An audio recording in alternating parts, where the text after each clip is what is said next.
Hey, sorry, Robert, I didn't have my mic on.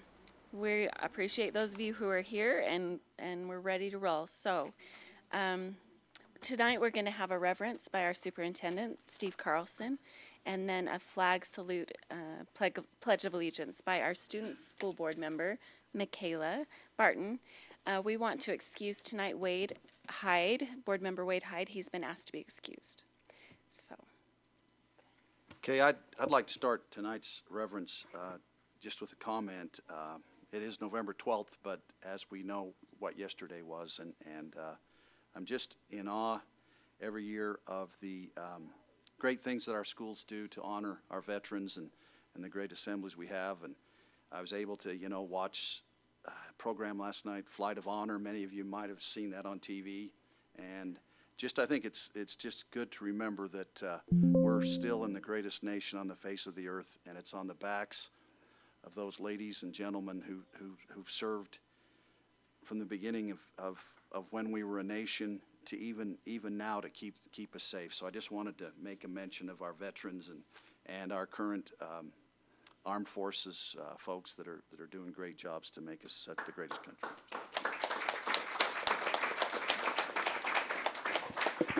And with that, I'll say, Father in heaven, we're grateful tonight that we could come together as a Box Elder School District organization, Board of Education, and have this meeting to make plans and bring forward ideas and thoughts on what we can do best to help the students in this great school district learn at high levels. And Father, we're grateful for the great employees and the great parents, and of course the great students that we're allowed to work with, and we ask you to look down upon all of them to make their lives as convenient and wonderful as possible. And we're so grateful for our opportunity to serve the great students and parents in this school district. And we hope at the end of this meeting everyone will be able to leave and get home safely. And we pray for these things in Jesus' name. Amen.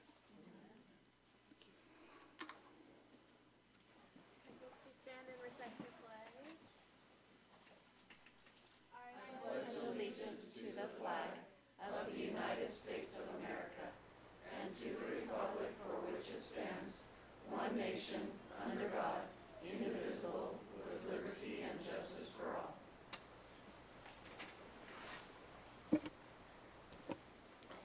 Thank you. We're going to move on to our recognitions tonight, which will be presented by Karina Fife. Karina is our Executive Director of Personnel. Jamie Kent, thank you, is tonight at the Jubilee of Trees for our school district foundation. So thanks, Karina. Nicole Heath, are you here? Yeah. Okay, come up. Come up. So, Nicole, we just want you to know that we really appreciate the work that you do and to celebrate you for being recognized as the State of Utah Adult Education Student of the Year. So, thank you so much. If you'll stay up here, we'll take a picture. So stay here. Okay. All right. Kelly Sorensen.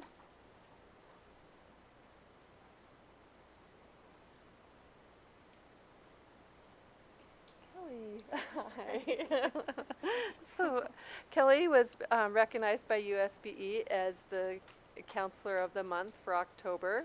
And so let me see, were you secondary or elementary? Secondary Counselor of the Month. So we just want to thank you for the work that you do. Thank you.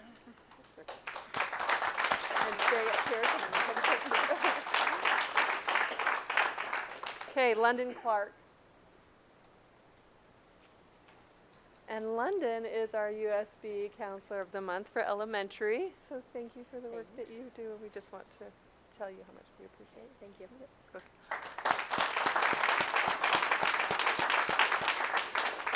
And then Shammer Nielsen. Shamra is being recognized by USBE for her exceptional dedication and creativity. For her classroom is a place where learning truly comes alive, and she is being recognized as the let me see what we USBE Spotlight for the Health and Physical Education teacher. So good job, Shamra. Can we get a picture with you guys with them? So, okay, so. Yeah. And then Catherine's going to take a picture for us.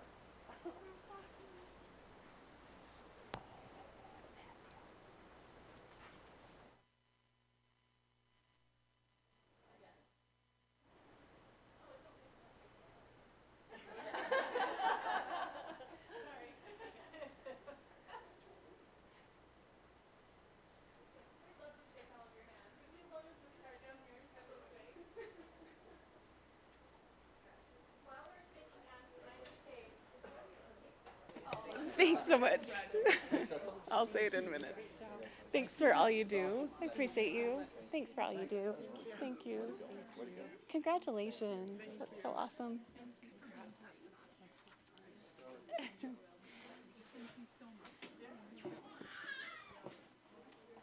You good? Okay, one more. Do you want to talk first? Say one thing about Mrs. Nielsen. I know as a mom who's had children in her class, I could tell them all I wanted about healthy foods and what we should be eating. And it wasn't until Mrs. Nielsen told him what was good for him that he came home and decided that was the way to live. So, so thank you. Yeah, I think it's pretty cool to have that many people from USB being honored in our district. That's fantastic. Okay. Now we want to do the C recognition. So we have Heidi Jensen for the S. Heidi, will you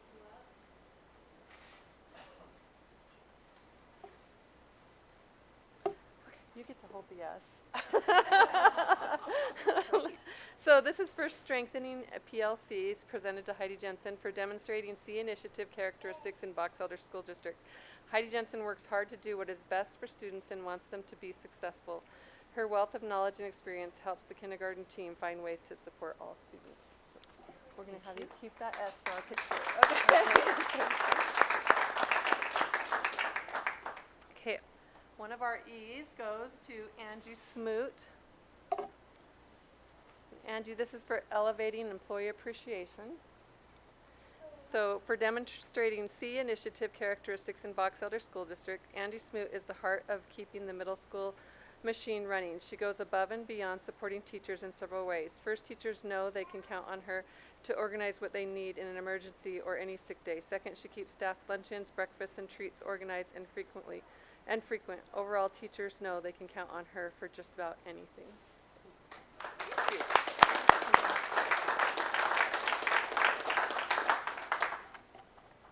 For our next E, it goes to Tyree Blaisdell.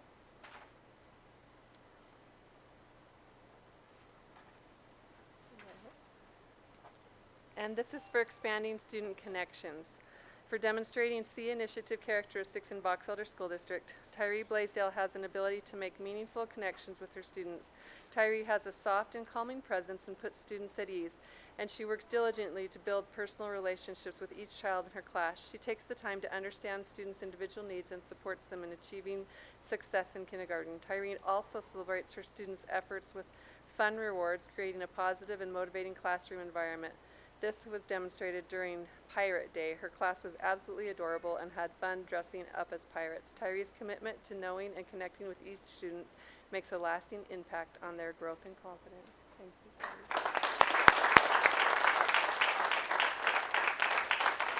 You guys also received C's chocolate for being our C. So we also like you to get a picture and stand in order of your SED. Yes, yes, please.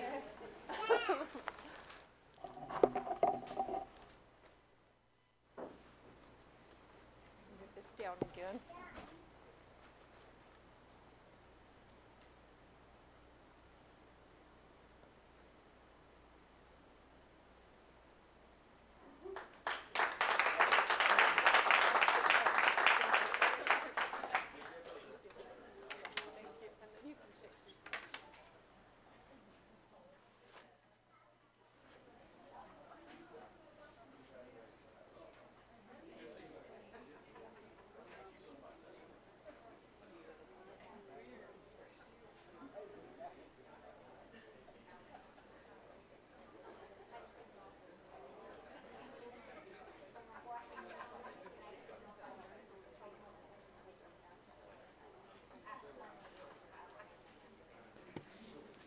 It is such a privilege and honor for us to be able to recognize and really get to meet some of our wonderful administrators, our teachers, even a student tonight, right? So thank you for all you do. We are going to move on to the public public comment portion of our meeting. I'm going to read. Oh, thank you. We have to approve the agenda first. I apologize. I skipped right down. So, I move to approve the agenda for tonight's board meeting. I'll second. okay, we have a motion and a second. All those in favor say aye. Aye. Any opposed? Okay, thank you. Now we are going to move to the public comment portion of our meeting.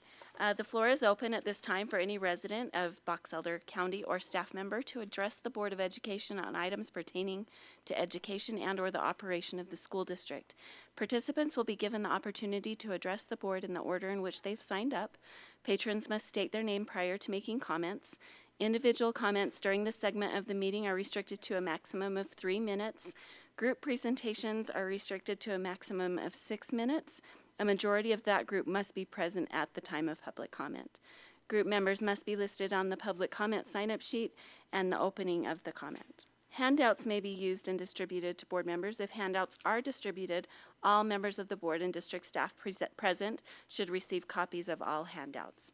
The board will not take final action or have discussion on items presented during public comments unless the item is already on the meeting agenda.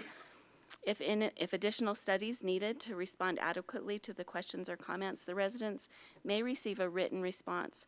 The written response may be read publicly at the next regular meeting of the board. Due to the rights of privacy of the employees of the district, the Board of Education will not allow public comments on specific employee appointments, employment, or performance at this time. Questions and complaints or charges against any particular employee are to be referred to the superintendent for action consistent with law and/or district policy. Having said that, our first comment is Maria Fonsbeck. That's right. Okay. I'm here to share some concerns about the new middle and high school grading policy. I truly understand the good intentions behind them. Measuring what students can do on their own without help seems logical, because it should give a clearer picture of what they actually know. But in real life, learning isn't something we do alone. We collaborate, ask questions, and use resources to solve problems. That's how people succeed in college and careers. When grades are based mostly on tests, we risk discouraging those skills. While the policy allows retakes, not every teacher can offer them during school hours. That means students who rely on buses, have jobs, or have extracurriculars don't get the same chance. What's meant to be fair ends up being not so fair after all. At first, I thought this was just something my students needed to adjust to, but then I overheard parents talking about it at the grocery store, and when I asked about it on Facebook, the responses poured in. Many said their kids are struggling. Even some teachers quietly admitted they don't like the new policy. One parent wrote, "My kid has already started sleeping through class. If he can pass the test, why would he need to participate or do the assignments? It's clear that it isn't just my kids. It's affecting many students in different ways." For my junior, this change has been especially hard. School has never come easily for him. In elementary school, he got anxious when classmates finished tests before he did. As a freshman, he had poor study habits, but last year he pushed himself, built good study habits, and finally earned his first 4.0. He was proud and felt capable. Then this new policy took effect. Both he and his younger sister came to me saying their grades were cooked. They told me homework doesn't matter anymore unless you want to retake a test. To them, this means do the minimum, wait for the test, and hope for the best. Now my junior's stressed. On October 22nd, I got a text from him. "I don't think I can do school anymore." I asked tests. He said, "Yep. Failed 2 today. My GPA's done for." That text broke me. He wants a career in the medical field, but now he's losing confidence. Any policy that takes away a student's hope for their future needs to be reevaluated. So, what's the solution? I'm not a grading expert, and I understand that assessment-based grading may have data behind it. Maybe it really does help students focus on mastery, but how it's rolled out matters just as much as the idea itself. From what I've seen, there wasn't full buy-in before this change. Some teachers already graded this way and transitioned smoothly. Others were hesitant, and that uncertainty trickled straight to the students who became anxious and confused. Now that teachers have lived with this system for a trimester, many have seen what works and what doesn't. Some will keep using it because it fits their classroom. Others may not, and that should be okay. The solution is simple. Put grading back where it belongs, with the teachers. They know their students, their subjects, and what motivates learning. Our goal shouldn't just be accurate grades. It should be thriving students, because a system that drains hope from capable kids, no matter how well intentioned, can't be called a success. Thank you. Okay, thank you. Bryce Fonsbeck is next. Hey, Bryce. All right. I'm Bryce Fonsbeck, and I'm a junior in the high school, and what I want to talk about is the grading system. I walked into this year feeling great and ready to learn and keep up my GPA so I could get a good scholarship to USU. That is until I learned about tests being the only thing that are going on my grade. I'm not a test taker. I've always not been. I've always been stressed on days, and many students are too, and my friends who are the same way were angry about this change. We all relied on assignments to help balance out our grades so our GPAs could stay good and we could maintain good GPAs for scholarships. After this trimester, I've learned that many students and teachers also do not like the grading system. Students never do assignments at all. It doesn't go on the grade, so why do it at all? Although doing these could help with test retake, many students take tests now without caring to retake them because they don't care enough to retake it because they don't have the time to do it. I don't have much time after school. I have a job and sports, and so do other people. We can come in the mornings, but teachers don't come in early enough for us to retake tests or start the retake process because it takes time, and kids have to wake up early and get less sleep. Teachers also dislike this because half their students are failing. My language arts teacher, for example, has talked about half her students failing because they don't have something turned in, and it could take a toll on their grade because it's an assessment. High time also isn't helping either because teachers are not allowing students to retake tests during this time, which is the whole point of high time. I also suggest that we go back to the way it was. Students are struggling and stressed about school. Your idea of teaching kids to be independent isn't working, and trying to use us as guinea pigs with this grading system when we want to have a fair grading system is unfair. We want to have a balanced grading system with assignments counting on our grades. Thank you. Thank you, Bryce. Sydney, Miley, thank you for helping me with that.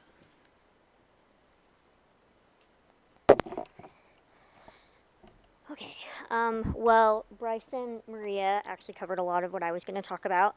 I was a Box Elder High School graduate in 2020, and I have recently taken up being a tutor for some of the students at Box Elder Middle School.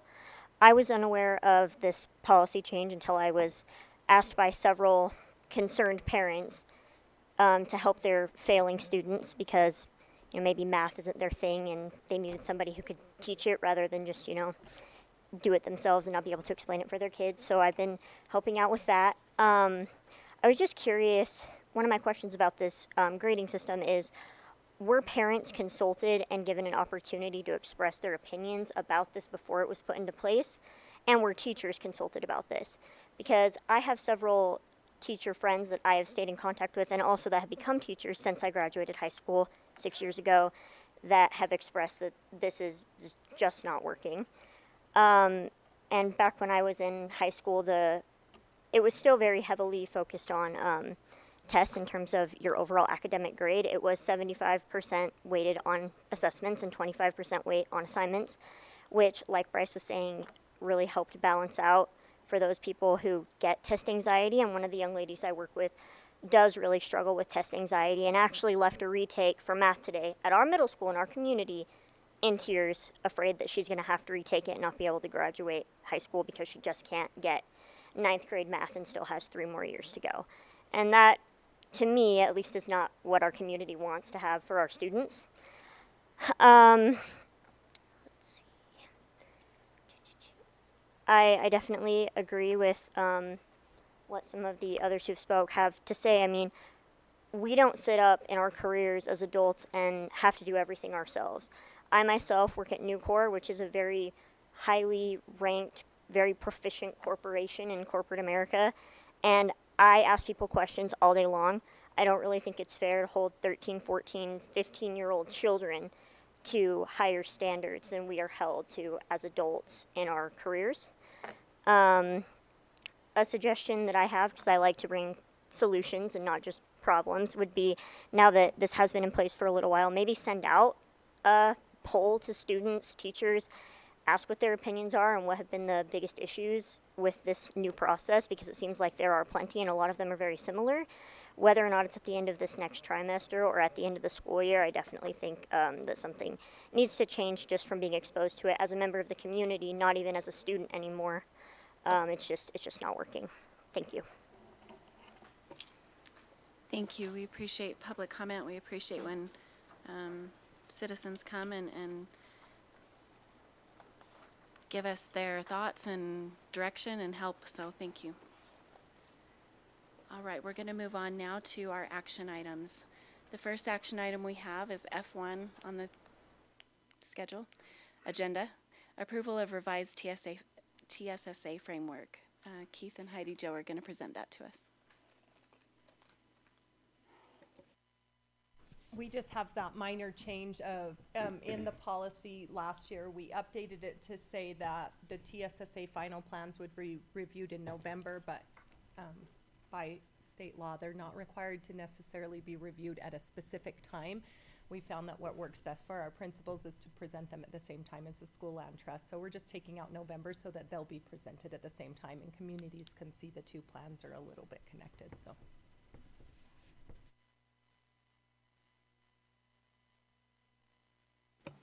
Okay, do we have a motion? I'll make the motion that we approve the revised TSSA framework as explained. I will second that. Any discussions, questions? All those in favor, say aye. Aye. Any opposed? Okay, that motion passes. Thank you. The amendment to Fielding TSSA plan. Yeah, so, as you know, there's a formula for overcrowding paraprofessionals to be provided in buildings that, when the classrooms become over capacity. So Garland Elementary, last year when they wrote their plan, had written in for additional paraprofessionals that ended up being covered by the district. So the school community council was able to meet and talk about how they'd like to use those funds instead. And they've decided to send a couple more teachers to literacy conferences that are recommended, and add some funding in for grade level leaders who serve on the guiding coalition. So that's their adjustment, is just trying to make that more impactful for teachers. Okay. Do we have a motion? I move that the board approve the Fielding Elementary School revision to student success plan for the schools in the Box Elder School District for the 25-26 school year. I just want to clarify, sorry, you were saying Garland, is it Fielding and Garland are doing kind of the same thing, it's just two separate motions? Okay, well then I'll second that motion for Fielding. It looks like when I pulled up Garland, I think it may have gotten attached. Let me double check. I think. Which Yeah. one? We have them Sorry, as so two Garland separate. and Fielding. That one was Fieldings. I apologize. I did speak about Fieldings, and Garland's is essentially the same thing. Okay, so we have a motion and we need a second? I seconded it. Oh, Julie seconded it. All those in favor? Aye. Aye. Any opposed? Okay, so that motion passes and we'll move on to Garland's TSSA plan. I think, was there any further clarification you needed to make, Heidi Jo? For I was Garland's? just gonna double check some of the adjustments. So she was just a little bit more explicit in where the adjustments were going. So taking some out of salaries for professional and tech services. So she is putting some into tech and then materials and then the travel for the conference. So they kind of decided a more comprehensive plan about distributing their funds. I move that the BESD Board of Education approve the Garland Elementary School's revision to their student success plans and for the schools in Box Elder School District for the 2025-2026 school year. I'll second. Okay, we have a motion and a second. All those in favor say aye. Aye. Any opposed? Okay, that passes. Moving on to F4, Corey Thompson, our facilities director, is going to talk to us about the approval of the architect and CMGC for the discovery of the addition to Discovery Elementary. Okay, so we actually have two projects that will be starting up. We already have the addition to Box Elder High School and the addition to Bear River High School. And we're adding 2 more projects to that group of things that we're doing to further the plan. Guess I don't need to be that eloquent, do I? So there are 2 approvals here on your agenda. One of those approvals actually covers 2 firms. When I submitted the approval or the recommendations, I actually broke it into all 3. So there will be a recommendation for each of those firms. And I can just tell you that we did that selection all together as one group. And so we had, on that selection committee, we had 8. We had 2 school board members, we had a school administrator, and then we had, the rest of us were school district office people on that committee. We went through the state for the RFPs to solicit for the statements and proposals, and we did that all together in one marathon go at it. And so that's within the recommendations that you have. So I didn't know if you wanted to go over that same thing 3 times, but you should have those recommendations. If you can bring the first one up, which would be Discovery Elementary Edition.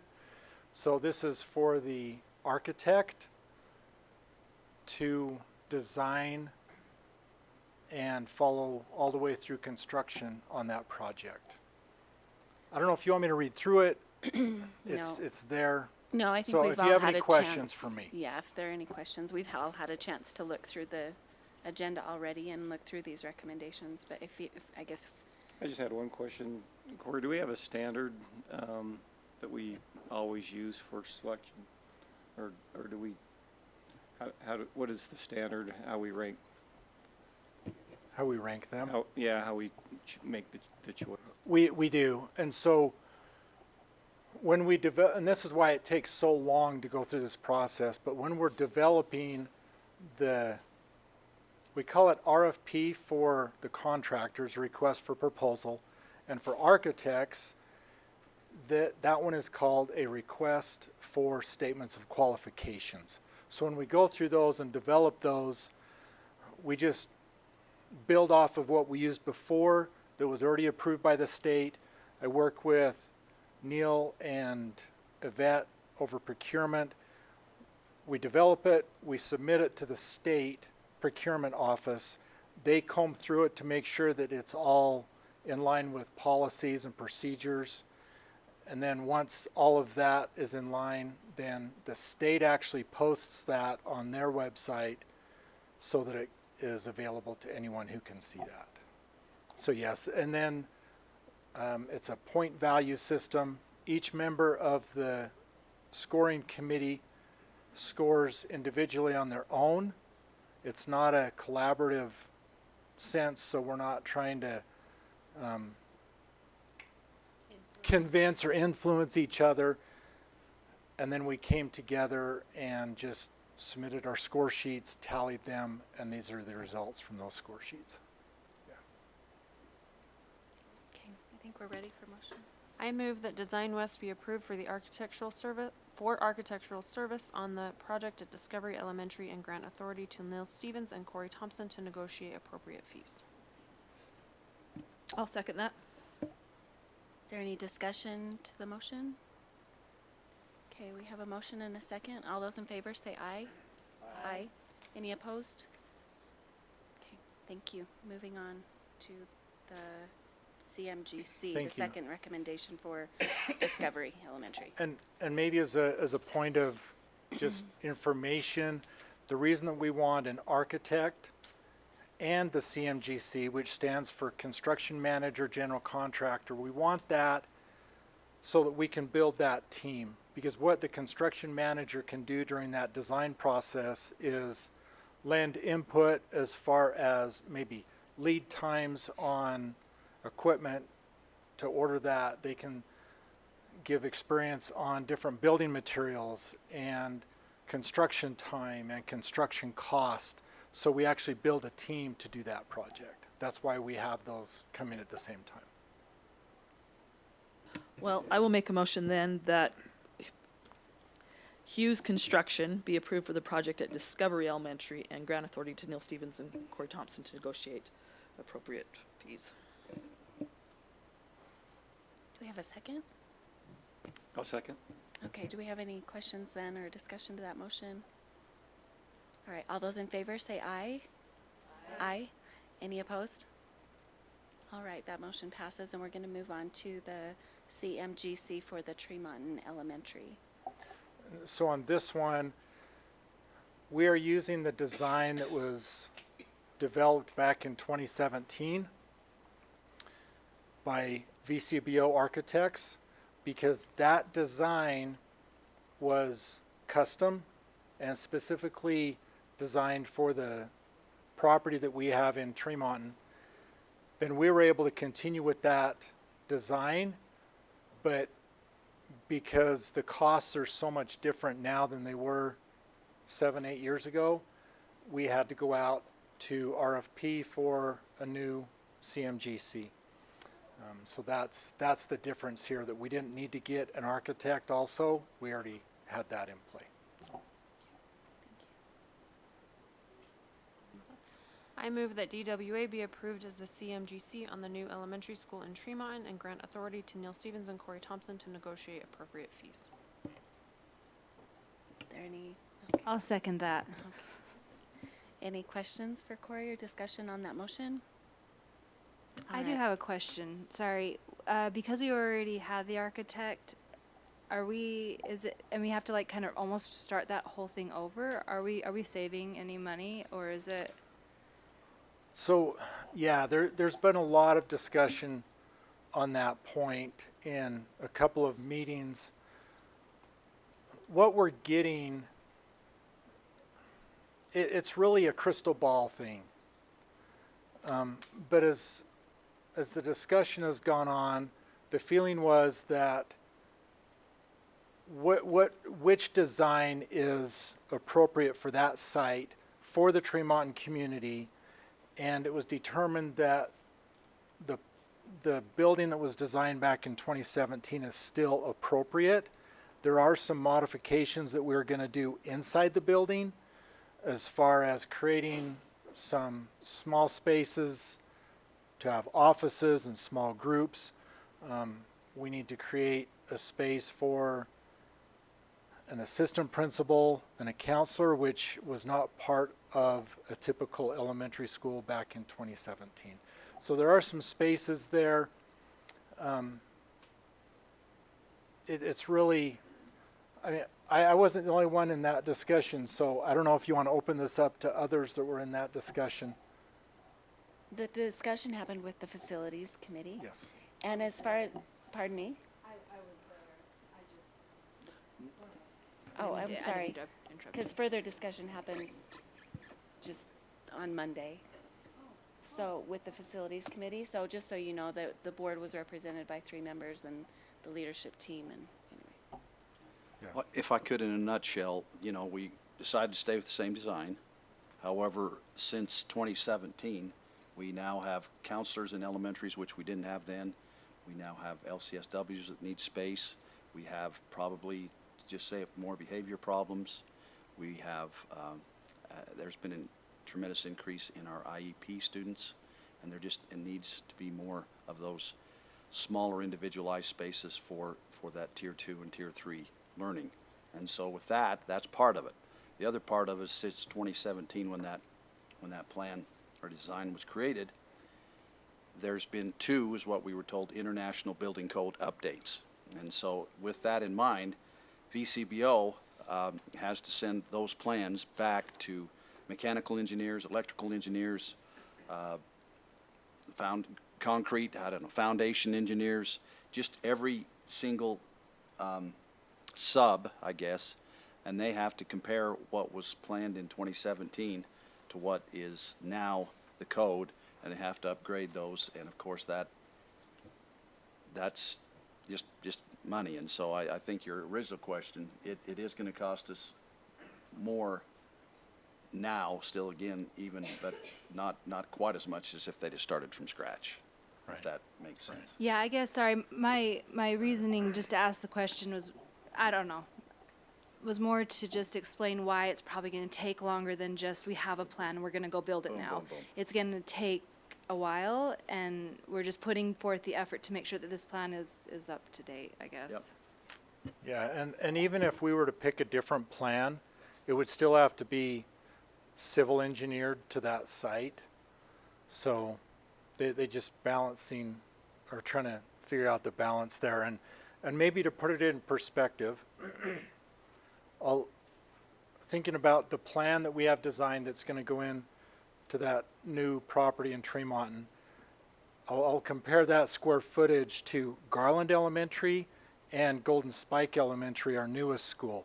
Golden Spike Elementary is 104,000 square feet. Garland Elementary is roughly 73,000 square feet, and this new building design is 83,000 square feet. So it is larger than the Garland, Fielding, 3 Mile Creek design, but smaller than the Golden Spike design. It's a one-story, and it does divide out the dining, cafeteria space with the gym space so that we can still run PE during lunches and do that rotation. Okay, so we had a motion and a second. Is there any more questions or discussion? All right, all those in favor say aye. Aye. Any opposed? Say nay. All right, that motion passes. Okay. Thanks for the Thank you. information. Appreciate it. Do you want me just? Yeah, we did. Yeah, we did. Yeah, no, it wasn't. That's good though. You got that and recorded, right? Neil or somebody. Okay. Okay, thank you. We are moving on and Do you want me just you're do just you want me gonna to sit stay, down for a nope, second? you're gonna stay right there. We're Okay. going to have information items and we asked, I guess, Corey to give us an update on a monthly update. We hope to hear about all these projects because they're big, so. Yeah, and so, do you have that slideshow by chance? I send it to Marcy. Okay, if you can. Yes, if you can bring that up. So this is gonna, most of this is gonna be a repeat from our October work session when I gave an update on it. I filtered out some of the details, but we can start with Box Elder High School.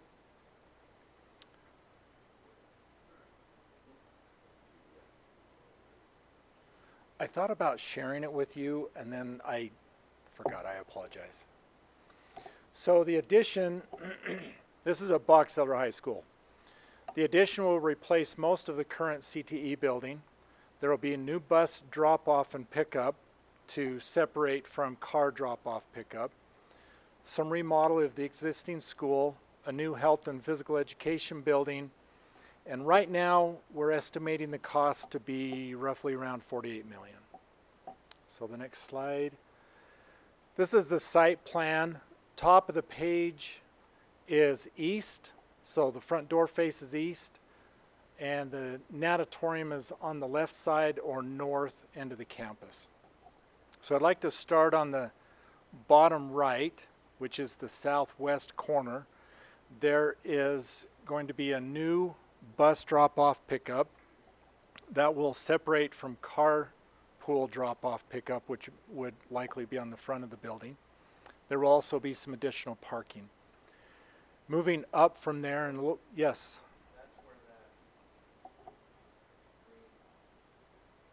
Oh, yes. Correct. Below that, yes. Sorry. Thank you. No, good clarification. Okay. Thank you. Yeah, Keith, can you move your cursor around to kind of help us there? a right little bit? there. Yep, right there. Yeah. Thank you. Yeah, so that's a grassy area. We're gonna replace that with a bus drop-off pickup. Moving up and a little bit to the left, that green arrow, we're gonna do some remodel inside the building. One of those locations will be in the functional skills room for special education, so they have some additional space to provide services. Moving up from there, that is the green arrow right by the elevator at the commons area. We're gonna add some stairs because there is so much congestion, student traffic coming down and in front of the library. Yeah, I see some head nodding like that is a crazy place in this building.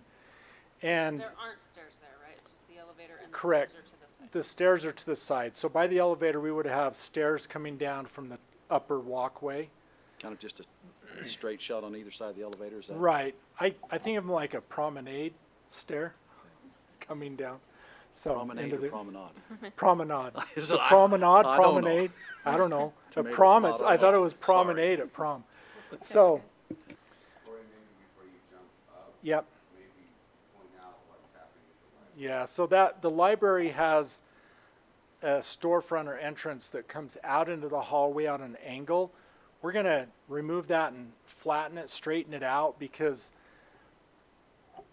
that is the favorite place for students to hang out between classes, during lunch, before school, after school, and we just need to do what we can to open that up a bit.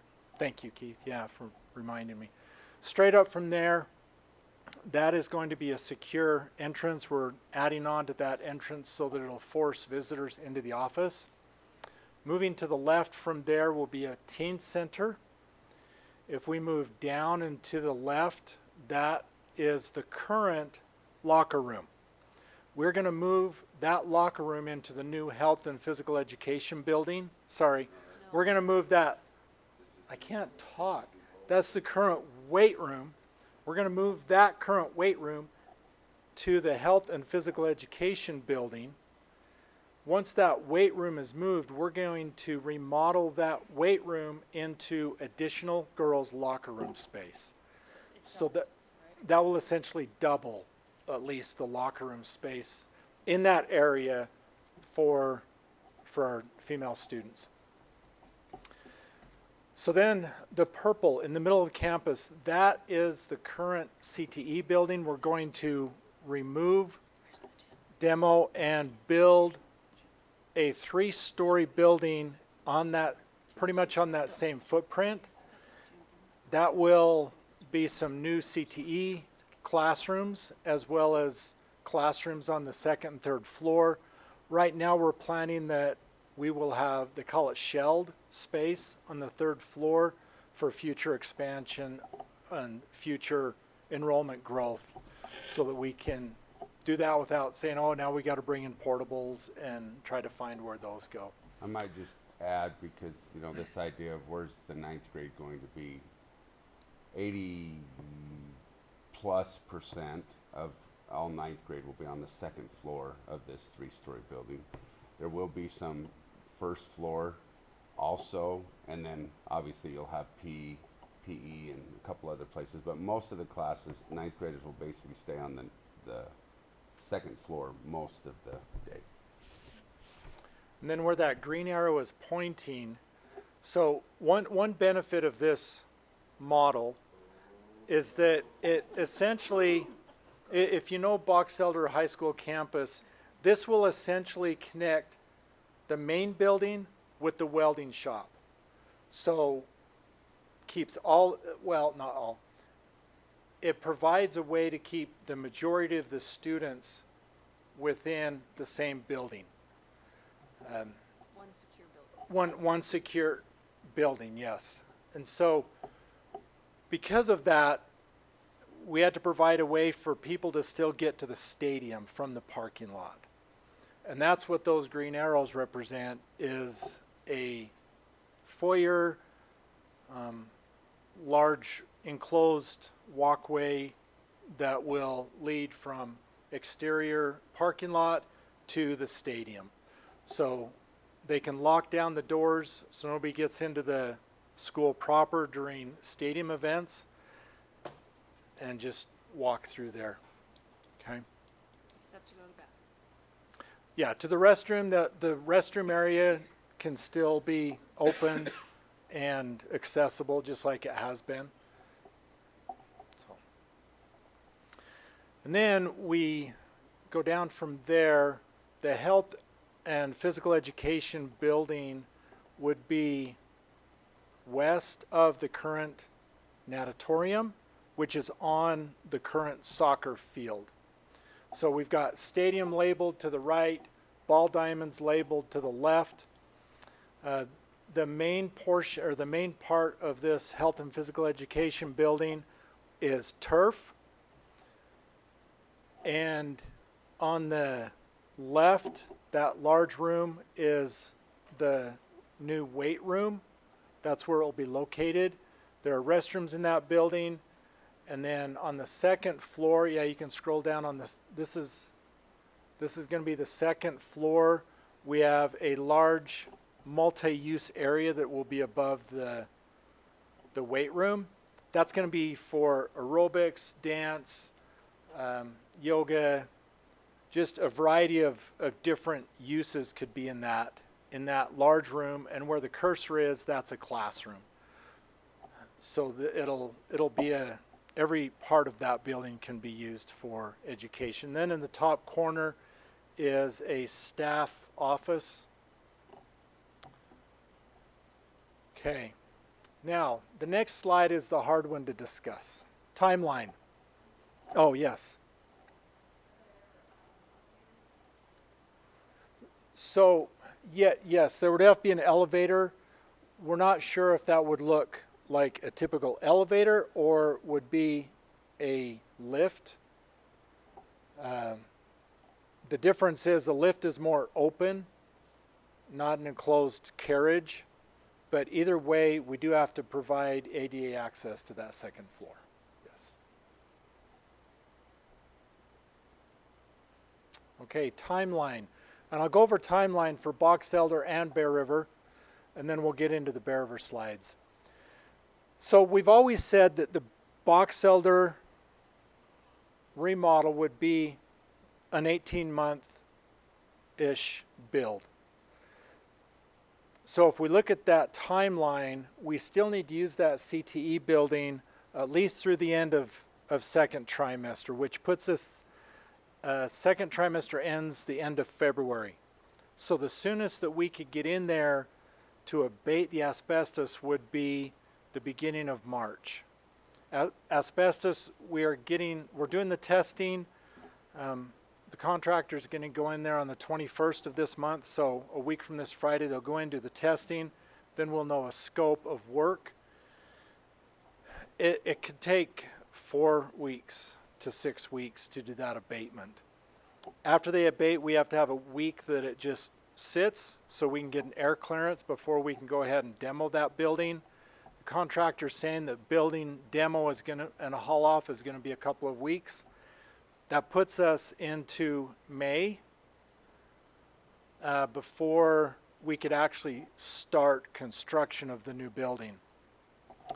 Count forward 18 months from May or June, puts us in November, December of 2027. So that's where we end up. And once we have occupancy, then we can start using the building. I doubt if we'd move all of the students around at that time, but we could move classrooms. CTE shops could move into the new building. Whatever else there is, we could actually start using the new building once we get occupancy. Bear River High School, because it's a tight campus and we have more phasing there of the builds, it's going to be a longer build time.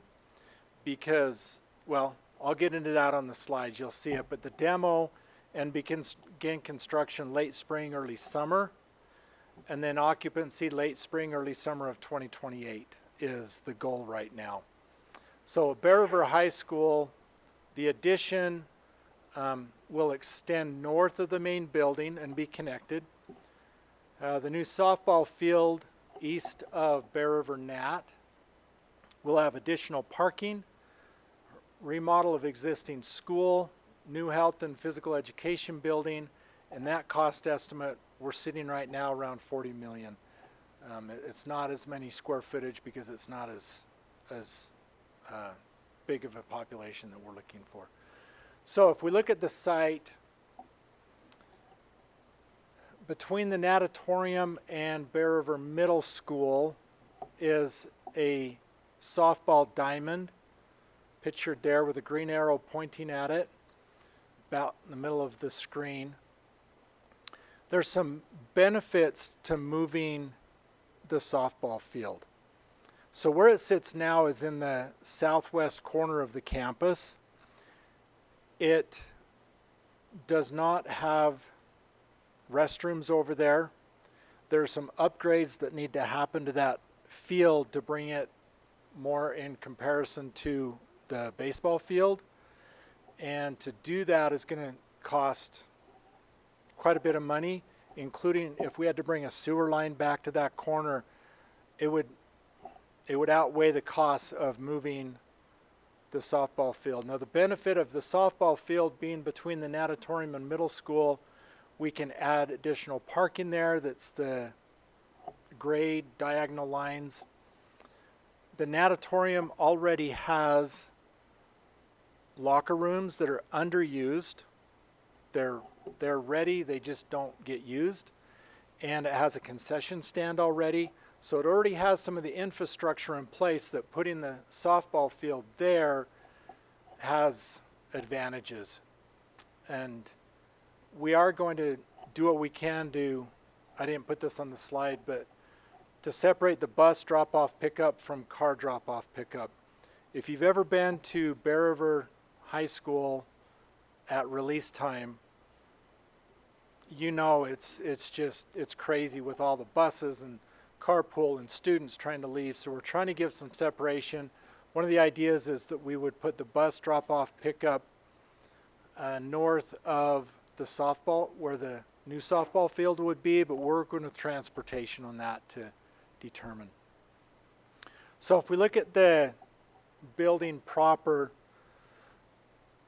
we have a yellow section with a green arrow, and we have kind of a brown rust section with a green arrow. The brown rust section is the current science rooms and media center. Those would be remodeled into art rooms and special education and some office areas. The yellow, and that's a single story. The yellow portion would be the new CTE classrooms. We would have a metal shop, which they already have, but we would also have an auto shop and a wood shop, which they do not have dedicated spaces for those for those programs. And that one would be a 3-story building, so that we have room for expansion with additional student population.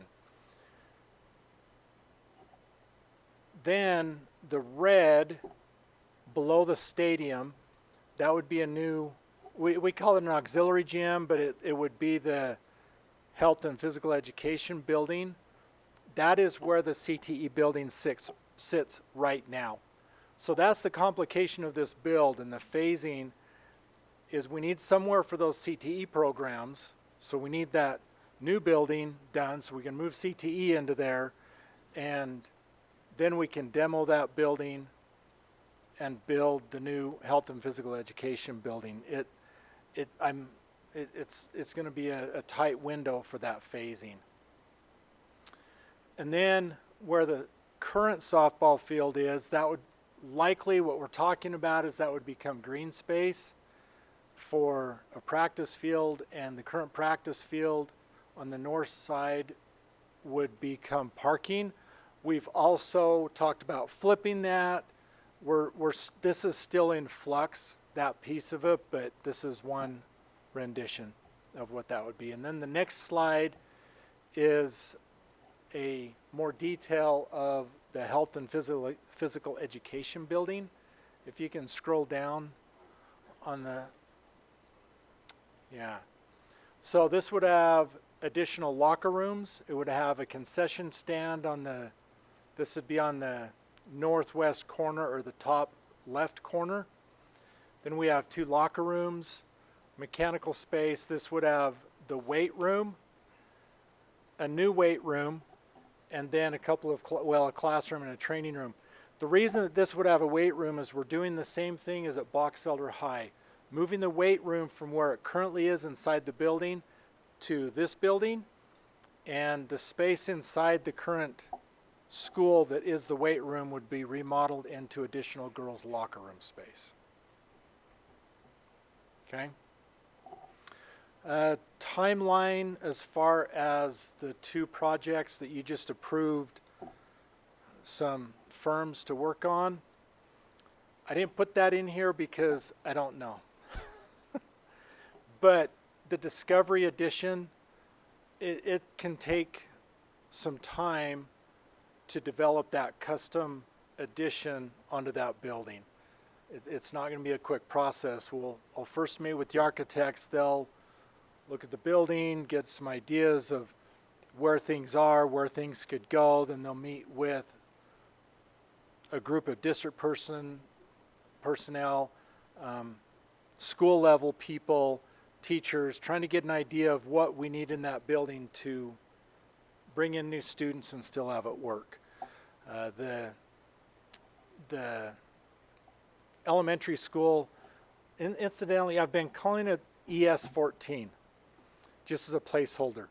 Elementary school number 14, because it's up to you as a school board to determine the name for that school. And I knew that if I started calling it something else in the paperwork and here in a board meeting, then that would stick. So that's why I'm calling it ES14. That one, we're going to meet with the architect again next Tuesday to kind of hone down some more of the things. We'll probably need to meet with them maybe one more time after that, and then it's ready to go back to the engineers to bring it up to code. And as soon as that's done, that can take a few months. As soon as that's done, then we could be ready to go to bid. But it's one of those crystal ball things again to say, you know, what is that timeline? So hopefully next month I would know a little bit better on those timelines. Okay? Any questions? Anything else? You may have said with the health and PE building at Box Elder, so is the soccer field going to the practice field? Is that what we're doing, moving that? Correct. Okay. Yeah. Well, they're playing games on the turf now, the stadium turf, and I think they practice there. Oh, so they haven't even been using the old soccer field anymore then? I don't know if they practice there, but Keith could probably help us out. rarely. They've been playing exclusively on the turf. Oh, okay. And practicing. Now, obviously, you have football as well. Talking to Mike. So they kind of between the practice football field that's west. Are the tennis courts? It'd be east of the tennis courts, but that little, so they usually kind of alternate. One's there, one group's there, one's there in that regard. And the placement of that building was not, the decision wasn't made in a vacuum. This was full conversations with the high school and Jesse Roberts, the athletic director, so that it was not a surprise to them. They know exactly where this building's going. They're great with it. Not an issue on their part. So do we have a target when we're gonna make the grade adjustments then with these dates? And are we gonna try So- to do it district-wide, or looks like Bear River's longer? Well, we all think, based on the numbers right now, if things go as planned, everything should be ready to go to open in 2028. 28. So We were hopeful for when we'll do the grade 27, adjustment. But And we're gonna do it district-wide, not yes, on we'll the do north it. and We south can, end. and by having buildings ready, kind of mid to, December, January, February, that actually helps us make sure that all staffing, everything's put in place, decisions made of where people are going to be, etc. All that can roll out at the same time in 28. If you roll it out in 27 and you do all the groundwork in spring of 27, and you hire and you get everything adjusted, and all of a sudden we don't hit the target date, that's going to be problematic. So actually, fall of 28 feels safer and able to do all the things that are still a bunch of work that needs to happen. And now in terms of ES 14, I don't know if that's a possible 27 open or not. That there's a lot of work that needs to be done for that, but that may be a, Yeah, that, but for 6, 8, 9, 12, that is looking at fall of 28. yeah, and typically, as a rule of thumb, they plan on these school builds are about 18 month on a typical build. And that's weather dependent also. Like Box Elder High School, talking with the site superintendent for Hogan Construction that's going to be managing that site, he's a little anxious. He wants to get in there as soon as he can to start getting that building up so that he can get it dried in for winter of 26, 27. He wants to get it dried in, and so it's all dependent on weather and how quick we can get him in there. Box Elder's timeline shifted because of the potential fault line, and we had to move the entire design from where it was to where CTE is to avoid the fault. Yeah. So I think, like, I'm just like looking at the timelines. I like that we have a little bit more lead time to actually make those changes. My question is with the elementary schools, in my mind, and maybe it wouldn't make a difference if those opened at about the same time. Is that even a possibility? Just because if we're making realignment and changes at that point, it would all be like, because elementary schools, we're going to have to reboundary when we open up that new one. You mean for fall of 28? Yeah, for fall of 28. I think it's very doable. Okay. Well, I know we never know, but that's what Right. that's my right. question. I think possible? It's I not think like a fall of time 2028 is very, very reasonable. Okay. That gives them plenty of time for these builds. We You know, should and we I should think- have them in before then. Sorry. I think you've brought up the good point, and I know we've had this discussion, and I think Neil's getting really close with the demographer to give us some really good information. I think that's going to be, Neil, the next few months, correct? I'll have information next month more, but the bulk of the presentation and data will be available in January. That's typical timeline for most of their clients, given the work we have to do from October 1 forward. And I think that's going to be crucial as this whole thing comes together. Even the discussion we had in the work session is all just, a part of this whole discussion as we, go into this phase one of the school district to set us up to go forward and to have the demographics just right. There's so much involved in this. Which elementaries feed which middle school, naming of middle schools, naming of ES 14. By the way, Stephanie, I only heard part of your conversation, but we do have policy 1222 that talks about naming our schools, and there's there's just a lot of discussions to have, and when I finally heard this 2028 number, it helped me to breathe a little easier, knowing that 2027, there was a lot of things, a lot of moving parts to put into place to make this happen. And, and our teachers, especially in those 7th and 8th and 9th grade ranges, they're getting nervous because where am I going to be?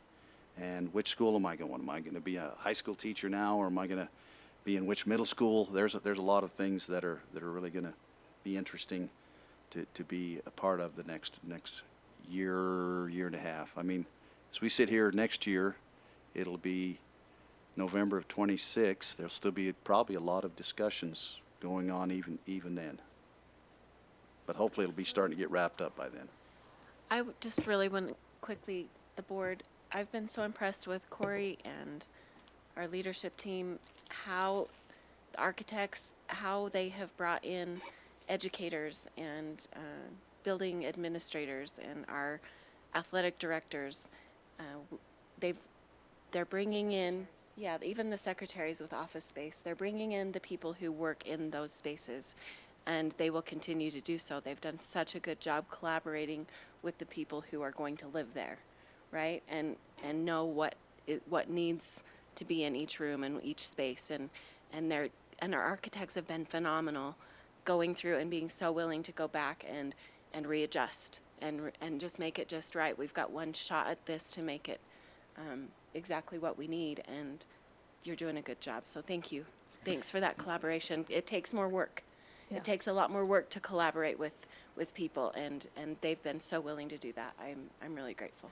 And I would just add to that what Corey was saying about when we were approving the architect and CMGC, they're all in those meetings and discussing it. I think that's a really beneficial way to proceed with everything. And they're making suggestions like, well, we could do this, but this, I mean, and they're considering how much it costs. They're not just saying, well, we want to make it as great as we can. They're saying, we understand your constraints and we want to do our best with that. So I agree. I would just second what Tiffany said. They've done a great job. Thank you. Okay, Thanks, Corey. thanks. Appreciate your time. Okay, we are now going to receive information about from the Municipal Building Authority. Neil Stevens is going to present that, and then go ahead and go with the monthly financial report after that, Neil. Yes. Keith, could you zoom in a little bit there? I apologize. I didn't get this put together until today, and so it wasn't included in your board packet, but we will make sure we upload it tomorrow to be there for review. So the Municipal Building Authority is how we secure loan funds to construct buildings. It's similar to a general obligation bond, but different in the fact that we actually create a separate entity to manage the receipt of these funds, and that is under the IRS requirements. So next month we will conduct what we call a parameters meeting, where we declare the amount of funds that we wish to borrow for this project. And the amount of funds needs to be sufficient enough that we can receive the funds in an event that we have better market conditions. So as interest rates go down, we can receive more funds for the same payment amount. When we started this process back in February, my second month here at the board, to consider building schools and what that might look like, interest rates were somewhat elevated. They're around 4%. They went up as high as 5% this summer. Now they're trending down because the Federal Reserve has lowered interest rates on their benchmark rate. Last month, the Utah School District sold $70 million of the bonds for an effective interest rate of 3.8%, which is much better than we anticipated. So, I mean, that being said, they can borrow the same, for the same payment, get much more money, much more funds for their projects. So this is information that next month we'll start this process. I'm recommending that we set a ceiling closer to 145 million so we can take advantage of those changing market conditions. There's going to be a meeting next month for the Federal Reserve. They're probably going to lower rates again, and potentially going forward next year as well. We probably won't go to market to receive these funds, go to sell our bonds until March. So there's opportunity for the market rates to improve enough that we can receive more funds for the same payment and finance all of our building activities. I just wrote down the numbers here that Corey discussed earlier. 40 million for Bear River High, about 50 million for Box Elder High, and about 38 million for Tremont West Elementary. That's $138 million, not including any contingencies or any changes in pricing. I'm recommending that if we have the opportunity to borrow enough money to fund these projects through the loan proceeds, that would be the best way to go. So this is just an informational item of what to expect. Starting the process next month, that'll be the step one, and we'll go through the various different requirements. Do you have any questions? So you've kind of outlined the glass half full. Sounds Yeah. great. What if things don't go like that?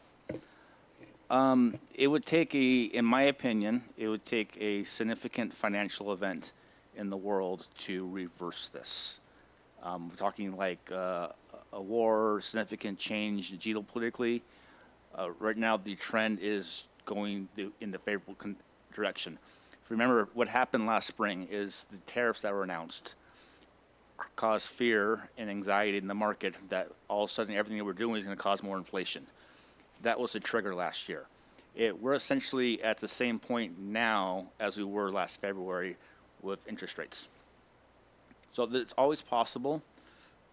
I don't know if it's probable. If it does go their direction, we will evaluate. We have to evaluate projects, and we may have to pare back projects or pick up projects. By declaring an amount, it doesn't obligate us to borrow that amount. It's just a ceiling for where we can go. And we can always adjust that, but if we declare a higher amount, we don't have to come back and start the process over again should we want additional funds. That date, what did you say, March? March is when we probably sell. Is that when we would lock in the rate Yeah, then? Is in March? yeah. We would sell March. It goes through various steps in security process, and we would receive funds in April. And from that time period, depending on the method we choose, we have either 24 or 36 months to complete the project. 24 months means we receive the funds in our own bank account, and we collect interest on those. 36 months means that we have an escrow account, a third-party finance institution that would hold the funds and disperse the funds throughout the project cycle. That allows us a little bit longer leeway, but we don't have the benefit of collecting excess interest in our own accounts.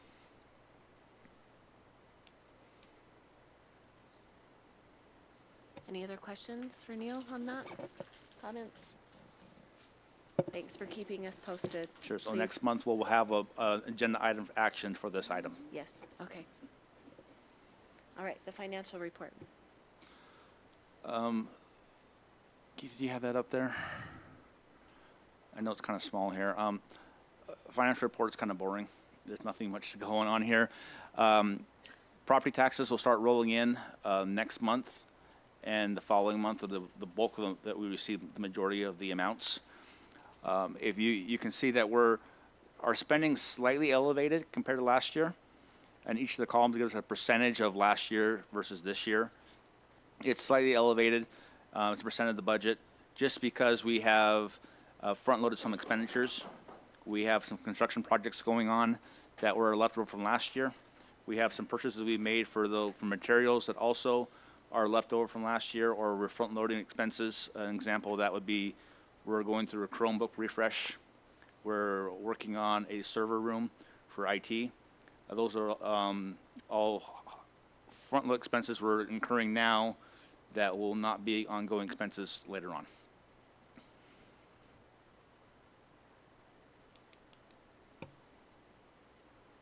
Any questions or anything for Neil on October's report? All right, thank you. Welcome. Appreciate you. Yeah. All right, board committee reports. Does anyone? I'll just start off. The gala for our Jubilee of Trees is tonight. I went over to the fairgrounds in Tremont, and that's where it's being held this year. Honestly, we've outgrown Utah State's where it's been the past 2 years. They've outgrown it. And so the foundation, they've had a great committee for this Jubilee of Trees and brought in more trees and more everything, more tables at the gala tonight. Wish I was there. Wish we were all there. Yeah, when, does it go tomorrow as well? Or Yes, okay. tomorrow and Friday is And open Friday, to the okay. public. There will be, I think Santa Claus is going there on Friday. They've got different groups performing, singing, doing music anyway. So they've got different things going on for tomorrow and Friday. So if you can make it, some of the trees, all the trees are beautiful. There are a few that really stuck out to me. One of them was decorated in honor of our officers that we lost this past summer. It's beautiful. It's really beautiful. Anyway, all of them are so neat. I hope you get a chance to go there and see them. Do some bidding on whatever you like to bid on for that fundraiser for our student wellness program. Just to add, and I'm not sure, I got so many thoughts going on, but this is for our foundation, the Jubilee of Trees is, and this is a fundraiser for the foundation. It's turned into our best fundraiser out of our variety of things that we do, and it's really turning into something great. And it's like she said, it's like Tiffany said, we have an incredible committee, and I think we always need to mention Linda Kawana. She just ramrods this thing, whether she's the chairperson or but she does such a great job. And Tonight, like we said, the gala's going on. There was just a problem, and we really feel bad that we scheduled it on the same night. We already know that next year, I believe it's off 1 week, so we're going to be able to be there and participate in this. And I will say that having it on the same night as the board meeting is probably going to save me a little money, because my wife forced me to buy a tree last year, and so It's a BYU tree. She didn't force you. It's a BYU tree. She strongly suggested Yeah. yeah, with Yeah. with the poke in the ribs. So and we kept that tree really nice, and that's coming back upstairs sometime really soon. I remember getting it downstairs was hard, so I'm a little worried about coming upstairs. And this isn't a board committee, but real quickly, I just wanted to mention that Karen and Stephanie and I were able to attend Bear Rivers Robotics. They had an open house, and it was so fun to watch them and let the kids explain. I've been to a competition or two previously, so I kind of knew what they were. But did you learn? I mean, it was great for the kids to be able to teach us what they're doing and what their goal is this year, and see that program in action. It was awesome. That's all I have to report. Anybody else? I just had a question with the Jubilee of Trees. Is that a specific time? Like, is it all day? Is it just in the evening? Is it, do you? Tomorrow is, Marcy told me, I think tomorrow it starts at 2. Tomorrow starts at 2, and then I think on Friday it's a little bit longer.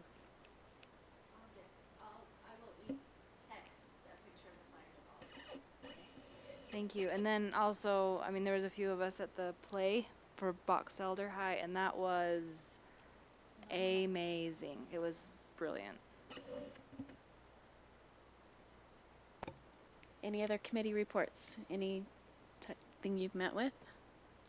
Okay, we'll move on to our Master Board Awards, which are due, well, if we want the award, our work is due by December 1st, so please remember that. And I've sent 2 emails with information on that, so I hope you've gotten them. If you haven't, let me know. Did you have anything to add to that? We would love to be 100% again. We usually are in that 100%, so we'd love to keep that up. I'm sorry. We're having a YouTube connection problem. My wife just texted me, and so I missed part of that. But has anybody had a chance to do that yet? Did somebody say so? Okay. That was one of my goals today, and it might get done tomorrow. So you did? Okay. So is it still checking? I mean, you still get online the same way? Same. What was?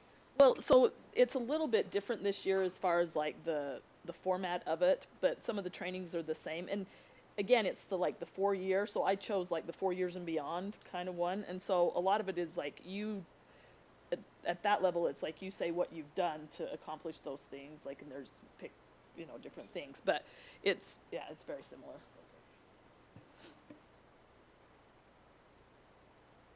We are moving on to our October employee appreciation.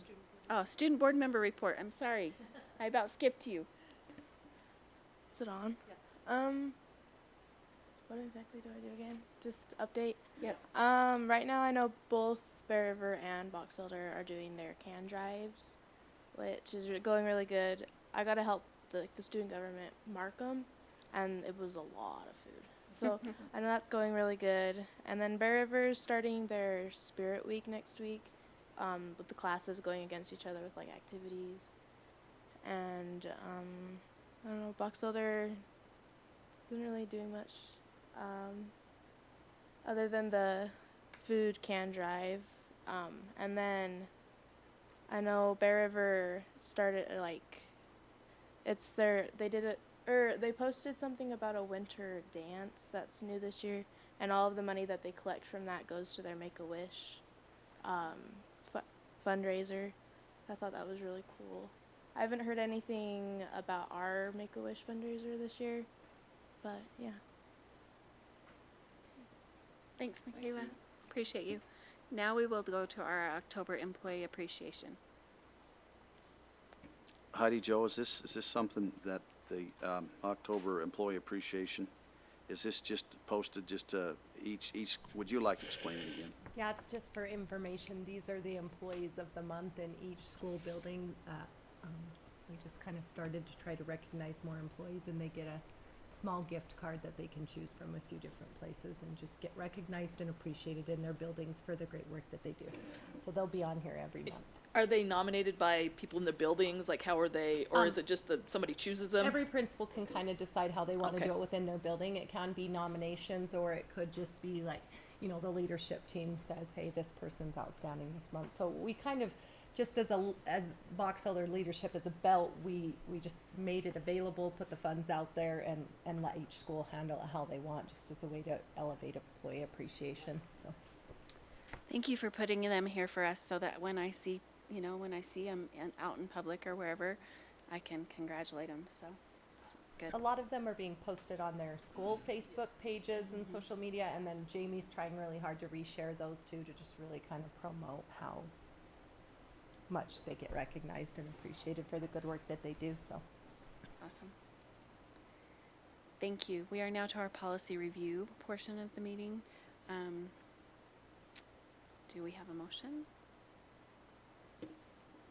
I have questions. Okay. I talked to Marcy about a couple of things, but on policy 2030, on procurement purchasing. See if I can get there. It talks about, if I understand the policy changes, that it looks like maybe a change is happening for using and I'm on, I guess, page 6, 1. Using the district credit card. It used to have purchases under $100, that's being taken out. Is there a max amount now for the? Yes, we control that via our banking app. And most secretaries who use them often is $700 per transaction, unless they call the business office to ask for a higher limit with the appropriate justification. So rather than put that in policy, we control internally about max purchases, depending on your position. So school principal might have a higher limit. We raise it for things like travel, for checking the hotels, things of that nature that need a higher limit, but we keep it lower to prevent any fraud or theft. So there isn't a max. For a purchase, there's not a max per se for any purchase, depends on the situation. Generally, those things come to me for review and approving of the request or not. So if it's over 700, it has to go to you? The max is 700 for a single purchase. If they wish to raise it, they have to provide a justification of why they need a higher amount, such as a group travel to hotels to check into the hotel.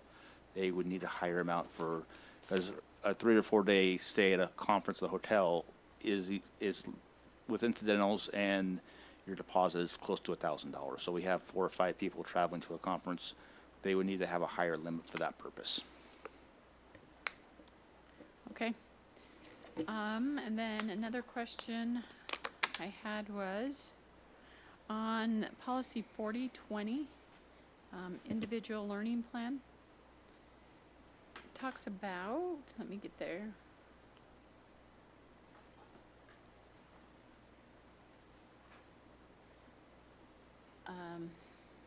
In paragraph A, an individual learning plan for each student shall be cooperatively developed by a student, the student parents, and the designated school personnel.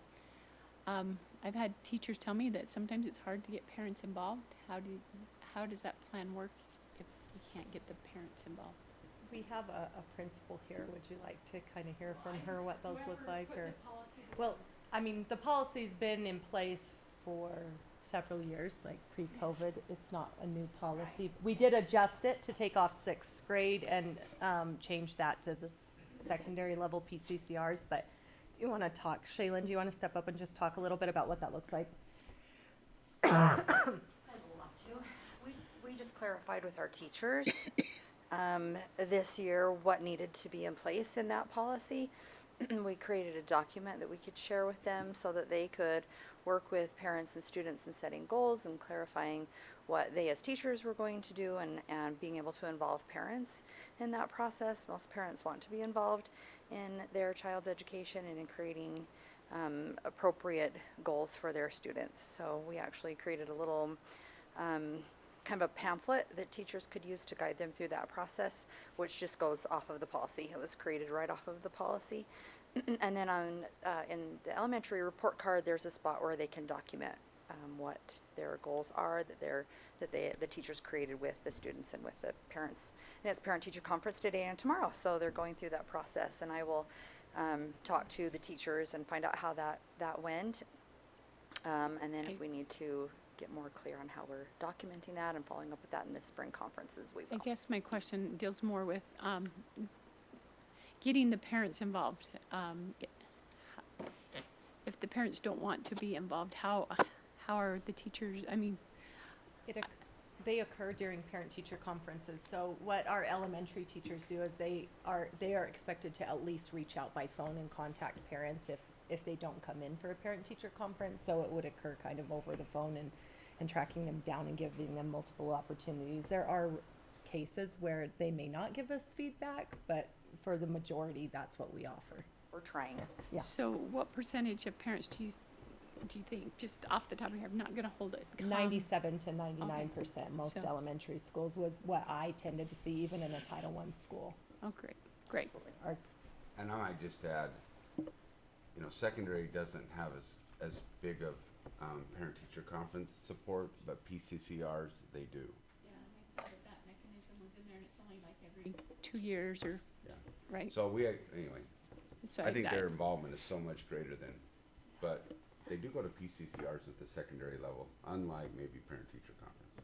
to do this. If I ever had a teacher that had under 90% of the parents show up for parent-teacher conference, I'd be working with that parent and the teacher and to get the parents in and see what we could do to support them. So it's a really high turnout for that. Well, that's great. Thank you. Sorry. So when you're in the secondary, PCC, yeah. What is that for somebody that doesn't have a high school? It's a plan for college and career readiness. So they meet with students, they determine their likes, their dislikes, their focus, what kind of career pathways. They start, so like in 6th grade, I attended my daughter's PCCR, and it wasn't in 6th grade, it's like you go with a bunch, like we were in the computer lab, and they have a folder for the students that follows them up through their senior year of high school. And then in 7th grade, it's more of a one-on-one meeting, and then in 8th grade, it's more of a group when they kind of talk about what the requirements are and all those things. And so and they do a great job, and part of me is like, my daughter is 6th grade, 12. She has no idea what she wants to do, but they have all these resources. The counselors do a fabulous job of providing resources and tools for them to explore and kind of see what they might be interested in, what their talents might be. And so it just kind of gets them thinking at an early age. But yeah, it's that every other year it's more one-on-one, and then it's like in a big group setting with like I signed up for a time, and there were probably 20 parents that signed up for the same time, and we were all in there, and they're walking us through, and I'm sitting with my daughter and signing the thing that we did it, and now my senior, I signed that we did, it's kind of fun actually to get that, but it's planned for college and career readiness, and it's mostly through the counselors, not the teachers. Which I should have known that because my dad was a middle school counselor for my entire life. Yeah, it's maybe newer than that. Do you have any comments, Michaela, on PCCRs?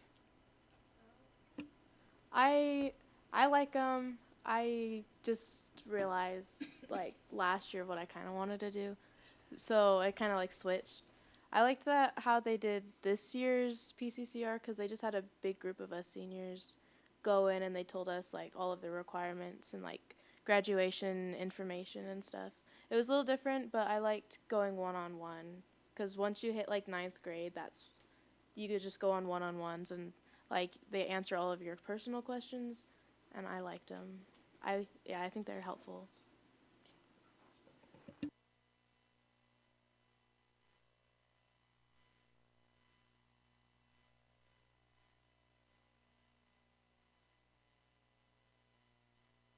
I move we approve the policies on first reading. I'll second that. Okay, we have a motion and a second. Any discussion on the motion? I don't think so. I think we did that before. Okay, all those in favor say aye. Aye. Any opposed? Okay, that motion passes. Let's move to second readings. Motion first and then discussion? Sure. I move that we approve all policies in second reading. I'll second that. Is there any discussion to that motion? All right, all those in favor say aye. Aye. Any opposed? Okay, that motion passes. So that moves us to consent items. And question on the personnel. There was 2 for a substitute at the district office. Can you explain what that is? I don't know what a substitute at the district office is. That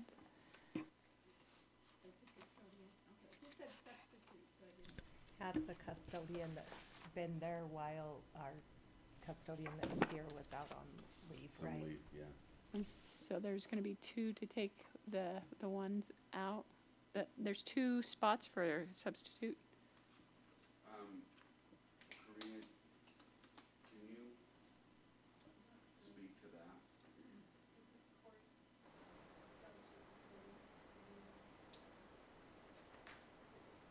Can you clarify what you mean by 2 to take 1 spot? Well, there's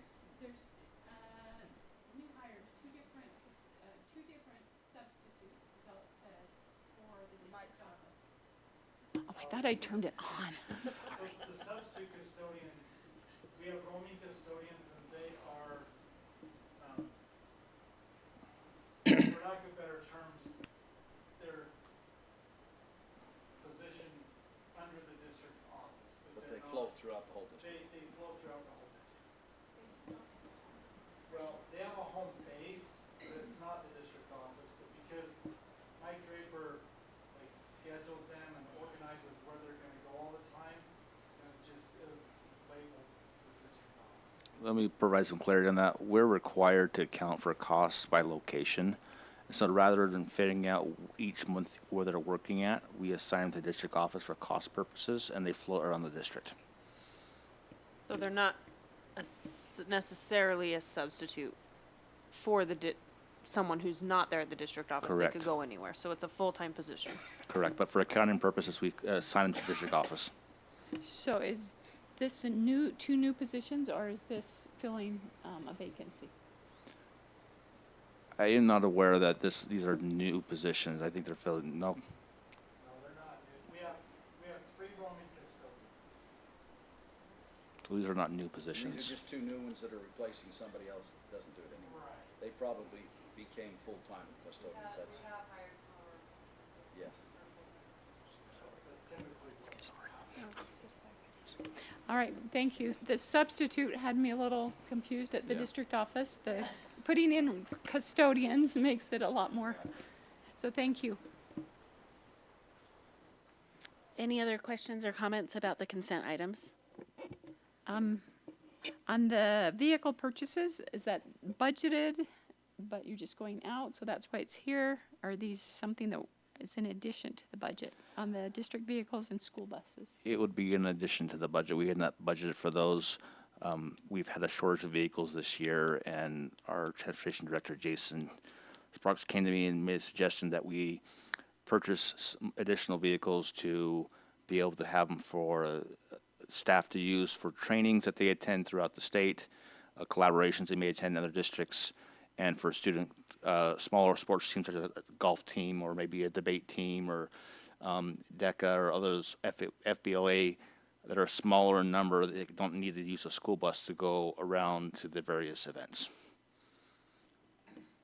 So the school buses, the 9 additional school buses, we didn't have any idea that we were going to need those? Technically, they've been ordered. They're in they were in a plan to replace them, but they were not included in the previous budget numbers. So we may place an order or place a reservation for them in our accounting system, but those don't carry forward from year to year. And so we need to have, also because of the authorization amount, $1.2 million, we need board approval. according to our purchasing policy. That hasn't always been done in the past where we ask for board approval, even though they are included in the budget. These particular buses are already in the budget, but we need board approval because of the purchase dollar amount to go ahead. Okay, that's what I was wondering. They were in the budget. It's just the dollar amount that's the reason it's coming to the board. Correct. Okay, thank you. Neil, if people use personal vehicles, do we pay them mile by miles? They get miles. However, in the event of an accident, our state risk policy or our insurance policy does not cover personal vehicles.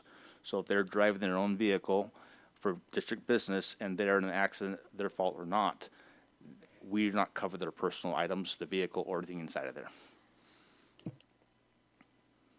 So I think what he's saying is we encourage our employees while on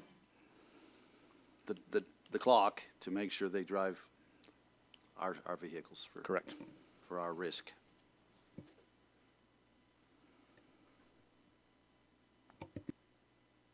All right.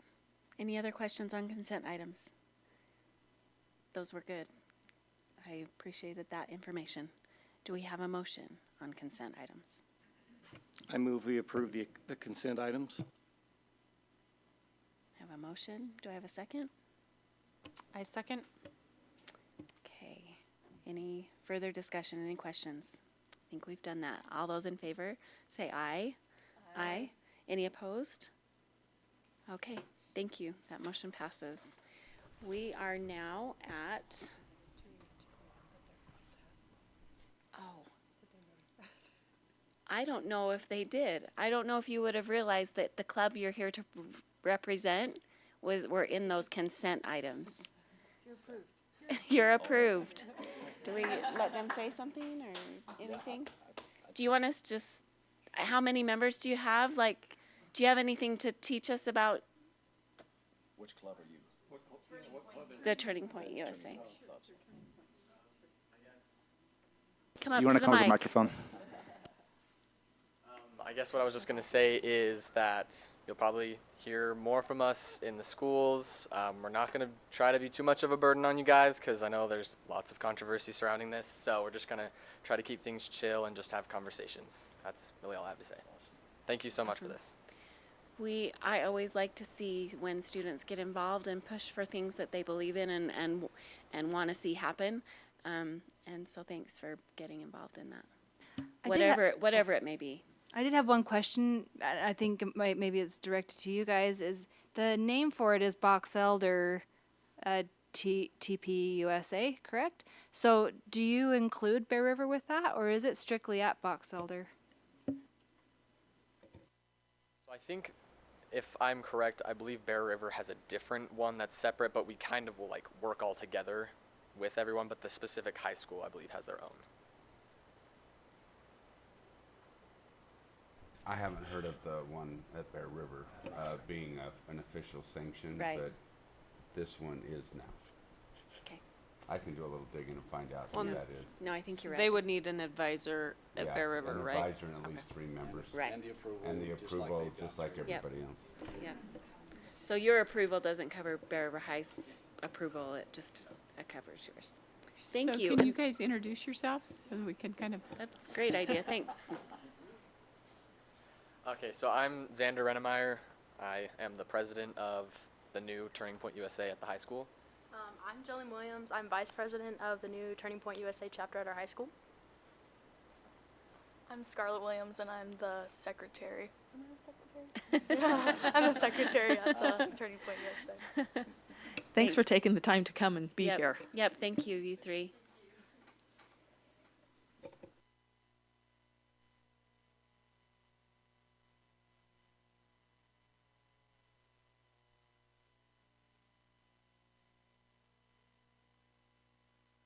Sorry. Thank you for mentioning that. I'm glad you did. Okay, and we are to suggestions for future board meetings. I'd like to have a follow-up on the number of hours that Okay. Box Elder spends in math presentation that we had. I think there were some actions. I'd like to put that on the board meeting items. I don't know what the right time frame is. I think I can get it by December, but I don't know if that's when we have room, but I think we can pull this off in a month. Do we have room in December? If we don't have room in the work session like we did today, because December is when we invite our legislatures to have dinner with us. But I could bring an informational item Just during If to the, that's- it might be of interest to maybe Yeah. the whole. I think that's a great idea. Okay. If you want to put me down, I will Okay. do my darndest. And then I think Neil said maybe in January to hear the information from the demographer. Yes.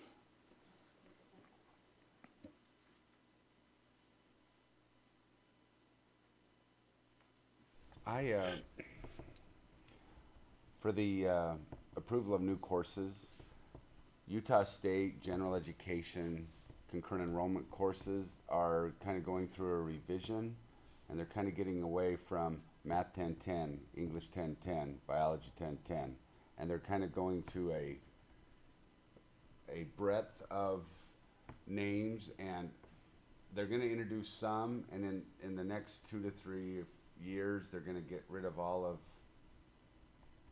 It's still be concurrent enrollment, but it's going to be course, and I think it's been a mandate from the legislators to say, let's make sure let's get targeted on what we're doing and helping kids, get to their 4-year degrees through their general. So I guess what I'm saying is we're going to introduce as many as they have provided, and it may need to be some in January. I mean, they'll come as we get them. Both Mr. Lee and Mr. Gilmore are working, along with Ben Wiley, looking and working with Utah State to make sure all those things are kind of coming. But this is an introductory year, and I don't know if I can get them all in, but just know that if some things finally, Okay. are realized, we'll go from there. So. That's coming down the pipe. Anything else for future board meetings, suggestions? All right, and we don't have anything for the handbook. We need to have a motion to move into a closed session to discuss sale or lease of real property and discuss character and physical or mental health of an individual. So, thanks for coming, you three.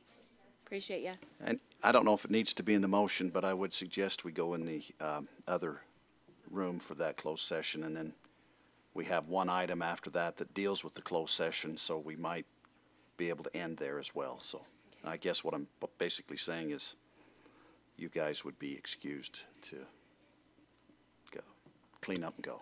I move that we. Where did you sign up? Online. Did you happen to see Did you see that? I did not. I'm sorry if we did.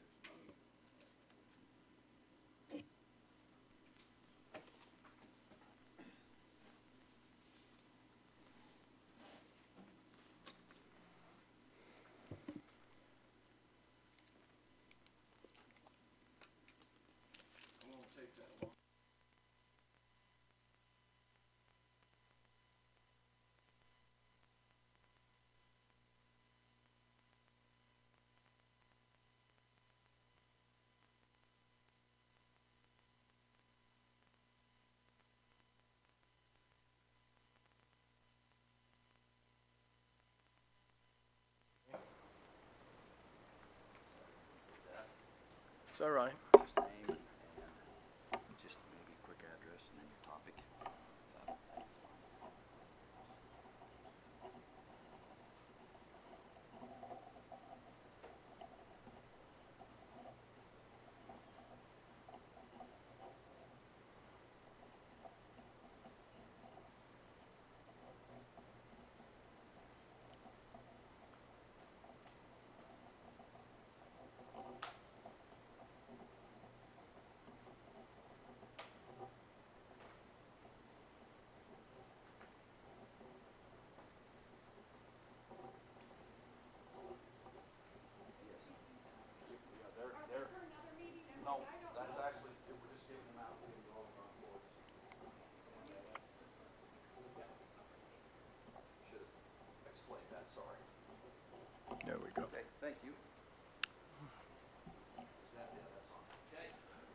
My name is Bob Bailey from Brigham City, and I came to invite the board members that signed on to the tax increase to join with us.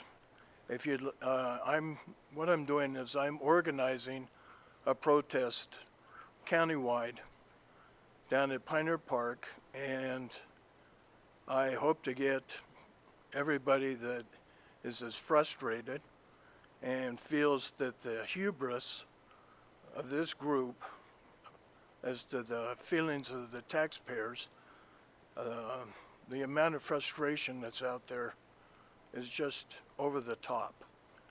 And even though I know that there's no way we can change anything, maybe it'll be therapeutic to get together, have some talks.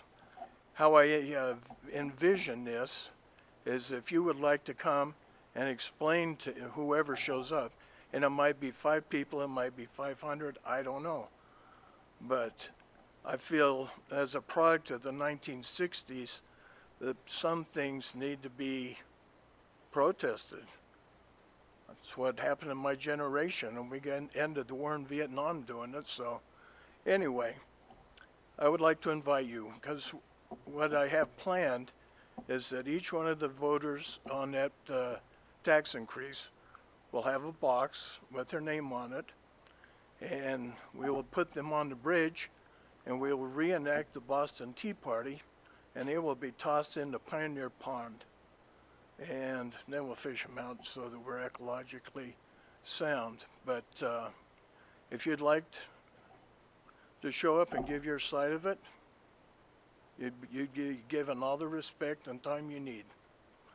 But hopefully we'll have a good showing and have a good time, and maybe some of the people that are so incredibly frustrated by what you did, that little old lady I heard about from Fielding, she doesn't have a clue what she's going to do.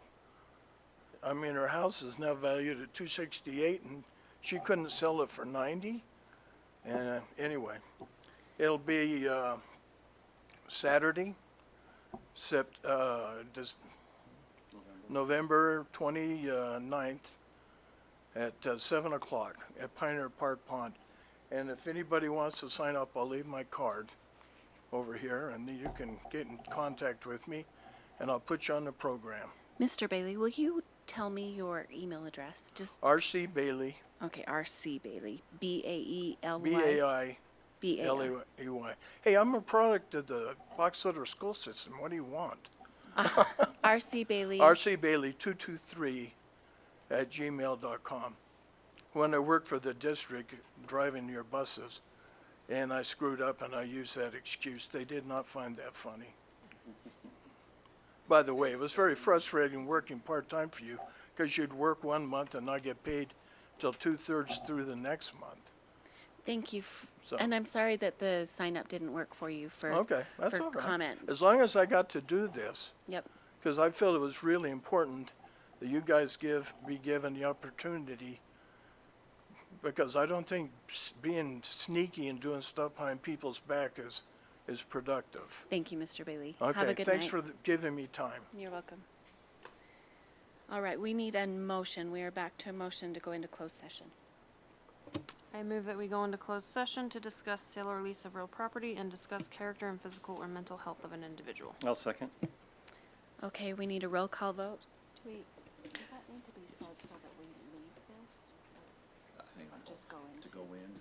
But, I mean, that was worded correctly. Yes. Okay, we need a roll call vote. Julie Taylor, yes. Tiffany Summers, yes. Danielle Wright, yes. Yes. Karen Cronin, yes. Stephanie D. Phillips, yes.